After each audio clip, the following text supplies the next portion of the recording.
The child the narcissist pretended didn't exist, healing invisible child syndrome. The invisible child syndrome describes a psychological and emotional pattern where a child feels unseen, unheard, and emotionally neglected, often within their own family.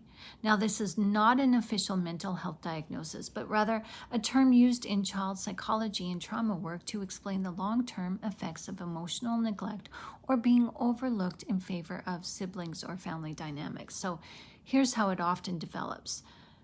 The birth order and family roles. The invisible child might be the middle child in the family with a high-achieving sibling or a sibling who demands extra attention due to health and behavior or neediness.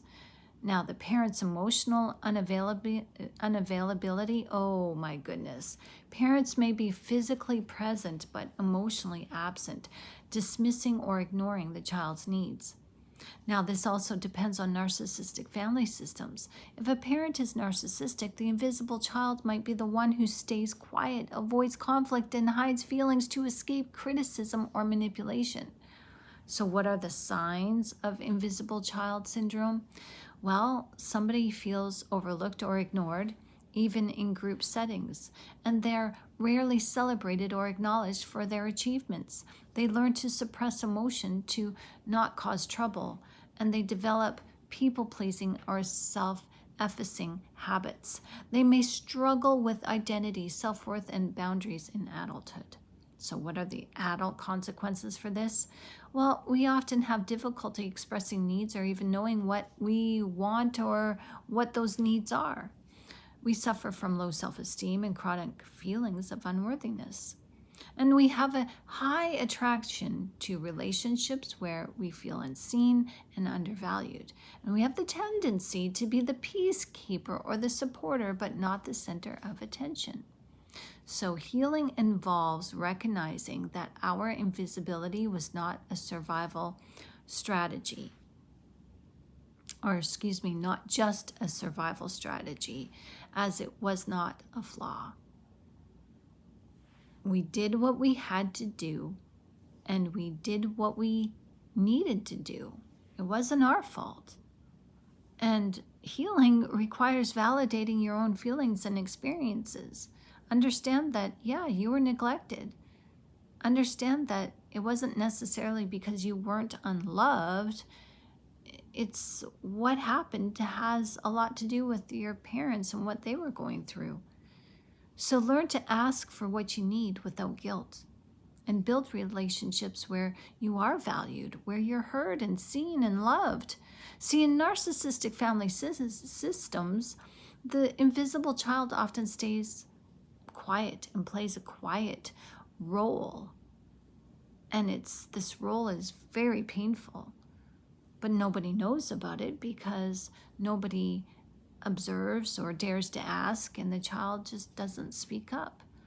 So here's the connection in all of this, because the narcissistic parents, they parent the golden child and the escape child. It's about the golden child versus the scapegoat child versus the invisible child. See, we often talk about the scapegoat and the golden child, but there is one other child that we neglect, and that's the invisible child. And in many narcissistic families, there is a golden child who is idealized, praised, used to reflect the parent's successes. And the scapegoating child is often blamed, criticized, targeted for the family's dysfunction, which leaves the invisible child. They're neither praised or blamed. They're often ignored, and this means they escape the worst of seemingly the worst of direct abuse, but they suffer chronic emotional neglect, which is extremely abusive. So why does the invisible child get overlooked? Well, they don't pose a threat to the narcissist's ego because they keep quiet. They often parent themselves early, so they require little from their caregivers, and the narcissist may have these children seem as being irrelevant. If you're not feeding the narcissist's ego or serving as their punching bag, then the narcissist has no use for you. So what are the psychological effects of this? Well, it causes short-term survival. Staying out of the way feels safer than drawing attention. but the long-term wound is never being truly seen or valued, which leads to identity struggles, low self-worth, and difficulty believing that their needs matter. This lack of recognition often attracts them to adult relationships where they are similarly invisible. They have partners who are self-absorbed, emotionally unavailable, and abusive. Now, the hidden strength of the invisible child is this: because they often observe things rather than participate, invisible children can grow into highly intuitive, empathetic, and perceptive adults. We are excellent at reading subtle emotional cues, and we anticipate conflict. Now, these strengths, however, can be twisted into self-sacrifice if healing doesn't occur. So, how do you heal from being the invisible child in a narcissistic family? Well, you got to name the truth. I wasn't seen, not because I wasn't unworthy, but because they, my parents or whoever, were incapable of seeing me. You got to reconnect to the identity. Explore your passions. Find your preferences and your values without filtering them through what other people expect or what you think other people expect. Practice taking up space. Speak your opinions, share your feelings, and allow yourself to be celebrated without apology. Build reciprocal relationships. Choose connections where your presence is valued, not merely tolerated. So if you like this video, please give it a like, subscribe to this channel, and hit the notification bell. Thank you so very much for your support. In narcissistic abusive recovery, the invisible child, this work isn't about surviving attacks. It's about learning to exist boldly, to replace the I don't matter narrative with I'm here, I'm worthy, and I deserve to be seen. So here's something that many of us do not take into consideration, because in narcissistic families, there usually is the golden child and the scapegoat living in cohabitation, right? So it's usually the child, the golden child, and the scapegoat, they're against each other. Like it's the golden child versus the scapegoating child. And this keeps the narcissist drama alive. One through praise, the other through conflict. And the invisible child is the safe one for the narcissist to ignore, which allows the narcissist to focus on controlling the other two children. Now, these roles aren't always fixed. Children can swap between these roles depending on the narcissist's mood or needs. While the invisible child's wound is so deep, with no direct abuse and no direct love, the invisible child's trauma can be harder to recognize, both for themselves and others. They grow up thinking, oh, nothing bad happened to me, but why do I feel like I don't matter? Because trauma is trauma, and abuse is abuse, and neglect is also abusive. It's still as strong. It just seems subtle, but no, it's still damaging. So that subtle chronic absence of emotional acknowledgement creates a wound that's invisible to the outside world, but it shapes everything from self-esteem to relationship patterns. So healing from invisible child syndrome and learning to feel self-sufficient is a process of reclaiming presence, taking up emotional, mental, and physical space without apology. Please don't apologize for being you. It's not just about building confidence. It's about unlearning the belief that your value depends on being invisible, easy, or low maintenance. So here's how you can take some more steps to heal. Acknowledge the truth. Say it out loud. Say it out loud. I was overlooked. It wasn't because I wasn't unworthy. It was because they were incapable of seeing me. Naming it removes the shame. You weren't boring or unimportant. You were surviving in an unsafe environment. That's what it was. Connect with your inner child. Visualize yourself at the age when you felt invisible. Ask, what did I want people to notice about me back then? Give yourself permission now to express those wants through art, style, hobbies, or even simply speaking them out loud.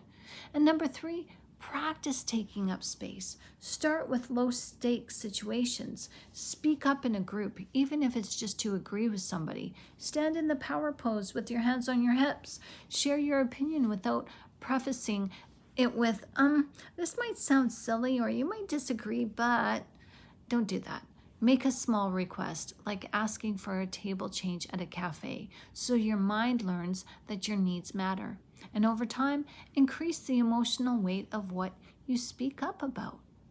Number 4, build relationships where you're seen. Choose friends, partners, and communities who notice you without you having to perform.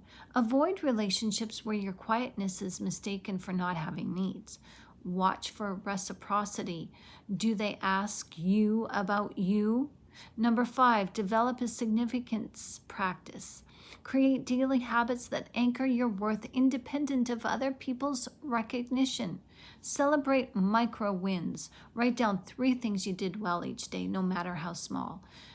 Get in touch with your creative expression. Draw, sing, dance, write, anything that makes your inner world visible. And practice self-witnessing. Stand in front of a mirror, look into your own eyes and say, I see you. Even if it's uncomfortable, stay with it. Number 6, heal through embodiment.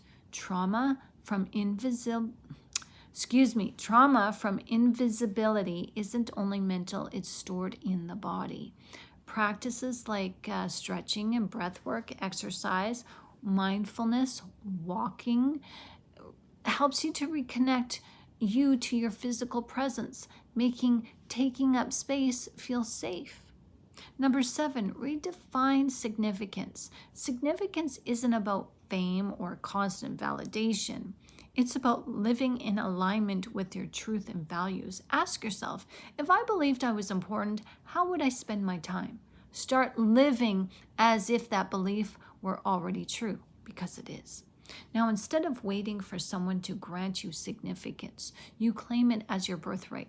You become your own witness, your cheerleader, and advocate, so that when others recognize you, it feels like a bonus, not a lifeline. So I want to take this time right now to say, I see you, and I'm here for you twice a day.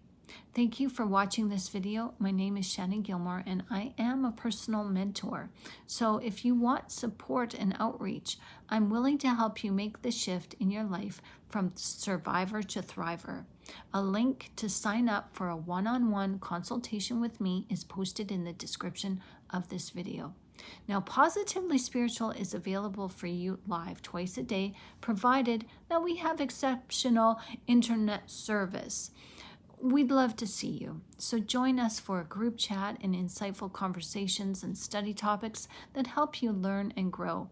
We're here every day on the daily at 1 p.m. and 10 o'clock p.m. Eastern Time. So if you'd like to support this channel by making a donation, as your donation can be made at the following links posted in the description of this video, your donation helps this channel to remain a part of your day. We are our brothers and sisters keeper, and this channel exists to help our brothers and sisters and one another. So thank you so much. May God keep you safe and covered under the shadow of his mighty wing. See you next time in the next video. Blessings.